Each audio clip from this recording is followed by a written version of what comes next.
ನಿಮಗೆಲ್ಲ ಗೊತ್ತಿರೋ ಹಾಗೆ ನವಂಬರ್ 20ನೇ ತಾರೀಕು ಅಮಾವಾಸ್ಯೆ ಇದೆ. ಅಮಾವಾಸ್ಯೆ ಆಗಲಿ ಹುಣ್ಣಿಮೆ ಆಗಲಿ ಏನಾಗುತ್ತೆ ಅಂತಂದರೆ ಯೂನಿವರ್ಸಲಲ್ಲಿ ವೈಬ್ರೇಷನ್ ತುಂಬ ಹೈ ಆಗಿರುತ್ತೆ. ಯಾವಾಗ ಯೂನಿವರ್ಸಲಲ್ಲಿ ವೈಬ್ರೇಷನ್ ಹೈ ಆಗಿರುತ್ತೋ ನಾವು ನಮ್ಮಲ್ಲಿರೋ ವೈಬ್ರೇಷನ್ನ ಹೈ ಮಾಡಿಕೊಂಡು ಆ ಯೂನಿವರ್ಸಲ್ ವೈಬ್ರೇಷನ್ ಜೊತೆ ಮ್ಯಾಚ್ ಮಾಡ್ಕೊಬಿಟ್ರೆ ಆಗ ನಮಗೆ ಏನು ಬೇಕೋ ಅದು ಈಸಿಯಾಗಿ ಸಿಗುತ್ತೆ. ಹಾಗೆ ನಾವು ಮ್ಯಾನಿಫೆಸ್ಟೇಷನ್ ಸಹ ಮಾಡ್ಬೋದು. ಮ್ಯಾನಿಫೆಸ್ಟೇಷನ್ ಹೇಗೆ ಮಾಡೋದು ಅಂತ ತಿಳ್ಕೊಳ್ಳೋಣವಾ? ಅದಕ್ಕೂ ಮುಂಚೆ ಪ್ರತಿಯೊಬ್ಬರಿಗೂ welcome to my new YouTube channel infinite ಜರ್ನಿಗೆ ಸ್ವಾಗತ ಸುಸ್ವಾಗತ. ನಾನು ನಿಮ್ಮ ಪ್ರೀತಿಯ Geetha reiki healer and coach. ಹೌದು, ಮ್ಯಾನಿಫೆಸ್ಟೇಷನ್ ಮಾಡಬಹುದು, ಆದರೆ ನಾವು ಮಾಡಿರೋ ಮ್ಯಾನಿಫೆಸ್ಟೇಷನ್ ಸಿಗಬೇಕು ಅಂತಂದರೆ ನಾವು ಏನು ಮಾಡಬೇಕು?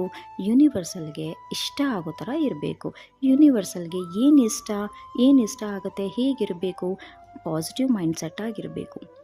ನಮ್ಮ ಮನಸ್ಸನ್ನು ನಾವು ಯಾವಾಗಲೂ ಪ್ರಶಾಂತವಾಗಿ ಇಟ್ಕೊಂಡಿರಬೇಕು. ನೋ ಕೋಪ, ನೋ ದುಃಖ, ನೋ ಬೇಜಾರು. ಏಕೆಂದರೆ ಇದೆಲ್ಲ ನೆಗೆಟಿವ್ ಎಮೋಷನ್ಸ್.